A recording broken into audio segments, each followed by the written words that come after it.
Hello again, everyone, and welcome back to Reddit Aliens. I am John, and as always, thank you so much for being here.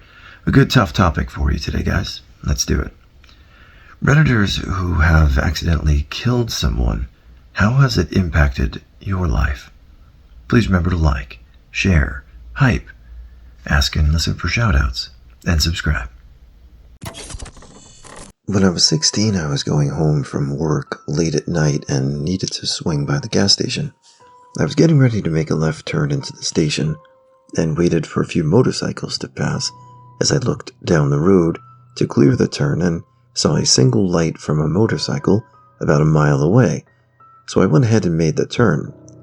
About halfway through the turn, I saw the light getting brighter and noticed the guy was maybe 3 feet away from my car. That's when time began to slow down, as I stomped on the gas to try to get out of the way. It was unfortunately too late, as his body hit the side of my car, completely shoving to the side. I got out, and he just laid crushed in the street. The gas station was very busy, so a crowd immediately formed around the man, and cops and ambulances came.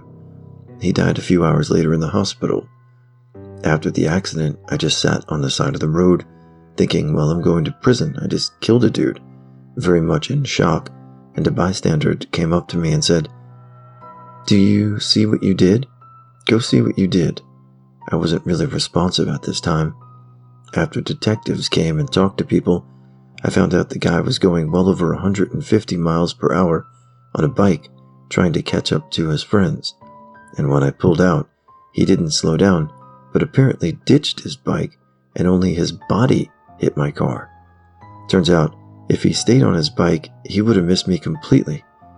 I was bothered for some time, but have come to accept that this kind of crazy shit happens. Just have to carry on. Throwaway, because I don't want this getting linked to my main account. I was actually going to tell this story on another thread a couple weeks ago, but deleted it. I used to be an airline pilot for a relatively large regional airline. Because I didn't make much money doing it, I worked as a flight instructor on my days off from the airline. One day, a student of mine and I went up practicing some maneuvers over an area with a lot of trees. As we were finishing up, about to go back to the airport, our engine started acting weird. It was a bit rough and we lost RPM, no big deal.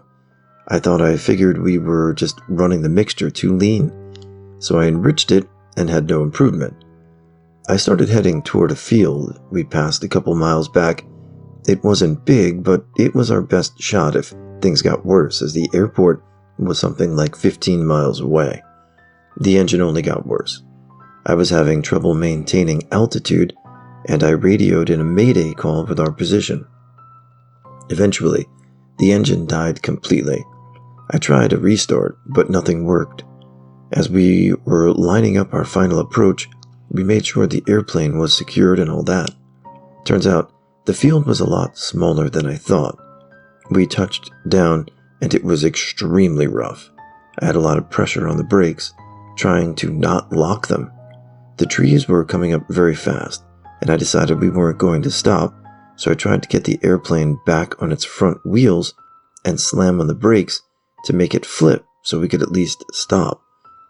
I thought about it too late, and we smashed straight into a big tree. I can't remember very clearly getting out, but I do remember seeing my student in the front seat slouched over with his head to the side. I tried to yell for him to get out and realized his eyes were open. The local police arrived within minutes of us touching down, and later they said they saw us coming in. They got my student out and took me to the hospital. He looked at and x-rayed because I had bad pain in my neck and back. They pronounced my student dead at the scene. His neck snapped on impact. I didn't have any legal action taken against me or anything. The NTSB and FAA said that I did the right thing in the situation. I just wish I could have gotten the plane flipped over. I feel guilty. His wife blamed me and tried suing me. I have extreme anxiety and don't fly anymore. I wish I could bring myself to do it because I truly loved it. I work construction now because I've always loved building stuff and fixing up the house. I'm 36 years old now, and have it on my bucket list to fly one last time. A very drunk guy tripped off the sidewalk into 5 o'clock traffic right in front of me. Not enough time to stop. He was limp enough that when I hit him with my SUV, he wrapped up on my back right tire. I stopped the SUV, got out, and found him wrapped up like a burrito. So many broken bones, blood everywhere, but his head was resting at 10 o'clock on the tire. Was in the process of reaching to touch him, just a few inches away, and I saw him breathe. I started crying, went up to the sidewalk and went into shock. After firefighters, cops, and ambulance came by, took the report, and I was taken back to my apartment from a friend. Spent that weekend at their place, and they drove the SUV to my apartment beforehand. But it took over a week for me to be able to drive the SUV again. 2 weeks later, I was told the vehicle was a crime scene, so cops took it another day, but deemed it not needed. Found out the parents were trying to sue me, but due to the 5 witnesses at the location, which I didn't even know, they vouched for me. The toxicology reading, he was at 0.25 alcohol level at death, and he had Hep C. One of the firefighters caught that when they were removing him due to all the blood, and the parents did know about, most likely due to drugs, so they dropped the case. I will never drive on the sidewalk side of the road unless it's a one-way, and I still hug toward the interior and tend to swerve if people are on the sidewalk. This occurred 12 years ago. It wasn't my fault, but when I used to drive a wheelchair transport van, a bracket that holds the wheelchairs down failed. The guy tipped over enough to hit his head on a cross brace when I turned a corner. He had a degenerative disease and had fragile bones. He ended up in the hospital and never recovered. Passed a few days later. The last I heard, the company that made the brackets ended up changing their design because the accident unveiled a flaw in their design. I think about it a lot because a person died who was in my care. I don't feel guilty about it or anything. There was nothing I could have done differently. Something just broke. It's still a bummer when I think about it, though. About 5 years ago, I hit an old lady in the street while I was on my motorcycle. I believe she was dead on the scene, but wasn't pronounced dead until the hospital. I wasn't drinking or speeding. She just ran across the street, chasing the bus. I'll always remember the instant she turned to look at me before I hit her. It definitely shook me up, and I'm rather sensitive to crossing the street, especially jaywalking or outside of a crosswalk. Every once in a while, I get flashbacks and kind of shudder, just remembering everything, replaying it over and over. I still live near where it happened and have to drive that street occasionally. I always am cautious now in areas with lots of pedestrians, watching carefully to make sure no one is crossing. I think it didn't help that at the spot I hit her, I have had cars or people try to cross before, cutting me off. I remember the day it happened. I was driving slower than I might usually because I knew it was a trouble spot. There's still that, what if I hadn't driven, or what if I saw her before she started crossing? I'll always have that with me, knowing she died and her kids and grandkids never saw her again, knowing she was just trying to get to work to provide for her family, only to get killed by someone else on their way to work. It sucks. I've never spoken to her family, though her son was at the scene that day, and I can't imagine what they went through. But I hope they know it wasn't intentional or negligent on my part, and I hope they're doing okay. Sometimes I imagine what it would be like to meet them. I don't know what I would say or do. Not killed immediately, but turned into a quadriplegic, which is a death sentence for a 19-year-old. I was also 19 years old, driving a friend of mine around my hometown because he hadn't been in years. He had moved out of state many years before, was on a narrow country road, very hilly and windy. I am cresting the top of one hill, going a little faster than the speed limit, and a van comes up, driving right down the center of that road. There's a steep embankment to the left and a deep ditch to the right. I swerved to miss the van, realized I was going into the ditch, and swerved back. I ended up swerving completely around this van and hit the embankment on the left. My car flipped down that hill 7 times. I was wearing my seatbelt, but he wasn't. My side of the car was practically crushed. His barely had a dent. But because I was wearing my seatbelt, I just got glass embedded in my face and scalp and messed up my left eye, shoulder, and hip. Because he was not wearing a seatbelt, he broke his neck. He blamed me for the accident and for everything that happened to him. So I've not heard from him since it happened. I can only assume he's dead now, and the life expectancy of full quadriplegics is pretty low. It's been 15 years, but no one gets in a vehicle that I am in without a seatbelt, period. Without a doubt, one of the hardest things I've ever been through. I was driving to meet my mom for dinner near her work after class. It was maybe 7 p.m. I typically take the highway when heading out that way, but it was a nice day, so I decided to take the back roads. Along the way, there was a cyclist going along. I noticed him, but he was in the bike lane, which was decently sized. The road was 45 mph, but I'd slowed down some. As I got closer, I made sure to get closer to the center line to give him some space. Then, once I'm barely a few yards from the guy, he decides to turn directly in front of my car. He didn't make any indication that he would be turning. He didn't so much as look. And there wasn't an intersection in the area, but nonetheless, here he was directly in the path of my car, with barely a few feet separating us. I remember very distinctly everything seeming to slow down. I reflexively slammed onto my brakes as hard as I physically could. I watched in agony as my car screeched towards him. The last thing I remember is his body coming up onto the windshield, the sound of crunching metal and breaking glass, and the blood. Supposedly, I had called the cops hysterically begging for help. When they had arrived, I was on the ground, kneeling next to the man sobbing. As he lay face down on the sidewalk, not moving, he was pronounced dead at the scene. After the accident, I went numb. I couldn't sleep and I couldn't eat. I was so nauseous I could barely stand. And in the few moments when I could get myself together, I was forced to have the same conversation over and over with police, lawyers, detectives, and what had happened. Always pressing for more details, it was torturous and felt never-ending.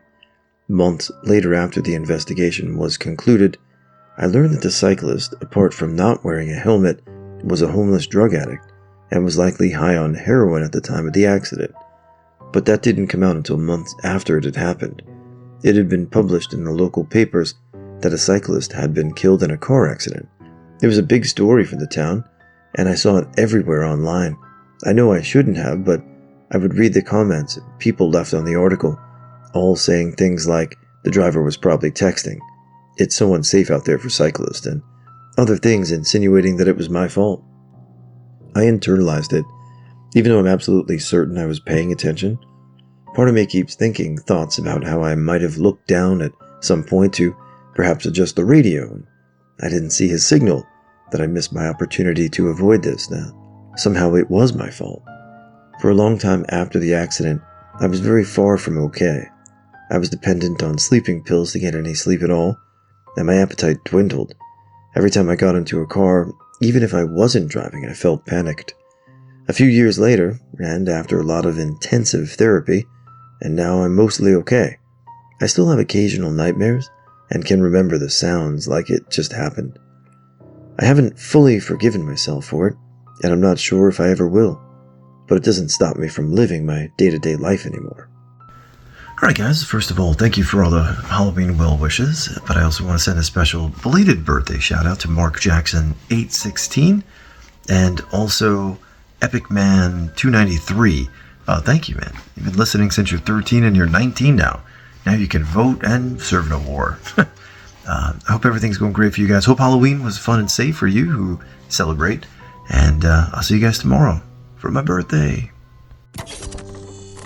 I'm a surgical resident in the United States, and I lost a patient that I know was my fault. I can't go into much detail due to patient privacy, but I can say she was a young woman with a husband and young kids who was in for a routine weight loss surgery. She had complications the day after surgery, but I was on hour 36 of a long weekend call, and I missed it when I checked on her. She coded and died. We managed to get her to the OR and re-operate, but She languished for weeks in SICU. We eventually had to withdraw care, and I'll never forget the heartbreak in her husband's eyes. He told me he forgave me, but I never forgave myself. After all, she was having the surgery to keep up with her young kids, and I took that from them. I had a head injury that took me out a few months earlier in that year, and those two traumas combined sent me on a deep spiral. I started drinking and doing terrible at work. I couldn't sleep, and I had nightmares. I developed a deep anxiety and depression, and ended up losing my fiancée of 4 years as well as, most recently, my job. It's been 2.5 hard years, and my depression just lost me my current girlfriend. I started counseling this week to recover, and I'm hopefully going to be able to salvage my career. I already feel better. I guess to answer the question, the death has destroyed my life, but I'm determined to pick up the pieces and not let it destroy my future. We had a relative living with us because he was going through chemo and radiation for cancer. He was getting mucus plugs, and we had to try to suction them out so he wouldn't choke. One morning I heard a knocking sound downstairs and thought it was my dad trying to wake me up. I decided to ignore it, but kept knocking, so I went downstairs to see what was wrong. It was Mr. Eugene, and he was choking on a mucus plug. I yelled for my parents to come help, but they wouldn't come. I went to check their room, and they were gone. I tried to clear his throat myself, but I couldn't get it. He was awake and pointing to his throat when I got there, but I watched him die in front of me. I tried CPR, but it got to the point where the air wouldn't go down. My parents ended up going out of town early that morning, so they were not home, and had to call my aunt after 911 to come help me with the police and coroner stuff. This happened this past Christmas, and when I hear knocking I have flashbacks, and have had more mental breakdowns than I have let anyone know. For 25 years I believed I killed my grandma. I was 15 at the time and staying with my grandma who had asthma. She wakes me up in the morning and had a hard time breathing. She tells me to put some medicine in a respirator machine to help her breathe. I was pretty scared at that point. I didn't know how many drops I put in. My grandmother uses the machine and, after not sure how long, falls backwards on the bed and isn't breathing. I ran out of the house to get help at the neighbors and they take over. I do remember the paramedics performing CPR, but it was too late. I shoved all the fear, pain, and sadness away inside of me and closed myself off from feeling anything, making me distant and numb to my parents trying to help. It was 25 years later, 1 year ago, that I started talking with my wife about this and realized that my back pain started around that time, maybe half a year or so later. With talking and therapy, I managed to solve that trauma and am almost completely pain-free. It seems trauma like that can put lots of stress on the muscles and cause them to tense up, causing physical pain. My uncle was a truck driver by profession. I don't know all the details, but someone in a car pulled out in front of him on the highway, and he T-boned him. The man in the car died on impact, but my uncle was very broken up about it. This was about a month before Thanksgiving, totally not his fault, but he was suspended from his job while they investigated. We found out during that time that the man who died had a wife and kids. This fact especially seemed to devastate him. The last time I saw him was at Thanksgiving, and he was super quiet, which is so not like him. He ended up sneaking out without telling anyone. We found out a few days later that he went home and shot himself. When I was a young teen, I had a suicide pact with a friend from my area that I talked with constantly on AOL. We both came home from abusive homes, and he couldn't take life anymore after CPS came in. His parents convinced them all was okay. Even with suspected SA from his dad, they deemed it all okay. I could empathize with his feelings at the time. I regret it every day, but I backed out of the suicide pact but agreed to be there for him. I was there when he shot himself in the head with his dad's gun. I did try to talk him out of it all the time, and I did try to tell people, but no one seemed to take me or us seriously. I still hear the gunshot and see the blood in my mind. Every day is hard for me because I really loved him, but I just wanted him to feel peace finally. I feel like us being able to sit online for hours per day and talk for hours about our home lives and how we wanted to die really was dangerous at the time. Well, it might be a bit late for this thread, but it's the first time something on Reddit actually applies to me, even more so than most other replies that I've read. Unlike most of the other replies, I can't blame anyone else for cutting me off or walking out in front of me. I thought I was a pretty good driver. I thought I knew how to control my car pretty well. It was a dry road with a corner I've driven probably 100+ times. It was the middle of the night, with no cars on the road except for mine. The conditions were great. I wasn't trying to drive fast, but I wasn't fully paying attention to what I was doing. I went a little too wide on the outside of the corner, lost control, skidded across the road and spun around in the ditch, then bounced back onto the road. Sometime during all that, the guy I had just met, who was previously in the back seat of the car, found his way across the road and a good 20 to 30 meters into a field. He broke his neck in 3 places and gave him a bunch of other injuries. He had a swollen brain which doctors were hoping he would recover from, but unfortunately, about a month after the crash, he passed away. So a 27-year-old father of 5, is dead because of my mistake. The crash was in February, and since then my life hasn't been too great. I was diagnosed with depression the week before the crash, which hasn't improved a whole lot. The meds help a bit, but I've still had a fair amount of bad days when I can't even get out of bed. Recently I've been feeling a little bit better, but I'm not the same person I used to be. Thankfully the guy's family has been very accepting of what had happened, and have invited me to come put a cross down at the crash site, and they understand that mistakes happen. This all feels like it was a bit jumbled, so I'm sorry to anyone that actually reads this, but I think I'm writing this more for me than any of you. Feel free to ask for clarification or anything that doesn't quite make sense. In college, my friend and I were drinking and doing pills together. He was going to drive home, but I insisted he sleep on my couch. The next morning, I went to wake him up around 1 p.m. to go watch football. I then realized he was blue in the face and his eyes were wide open. I called 911 and started doing CPR. He never woke up. A few days later, one of my other friends assaulted me, beating me to a pulp, screaming, "You killed him! You killed him!" I did not fight back because I felt so guilty. I quit doing pills, and I've had many friends die because of that and heroin. It has caused me to lose all self-confidence and sprung me into heavy drinking. I entered into recovery, and I've had some relapses. It's a constant struggle, and I think about how I could have done things differently. Please be careful with that stuff, and ladies and gentlemen,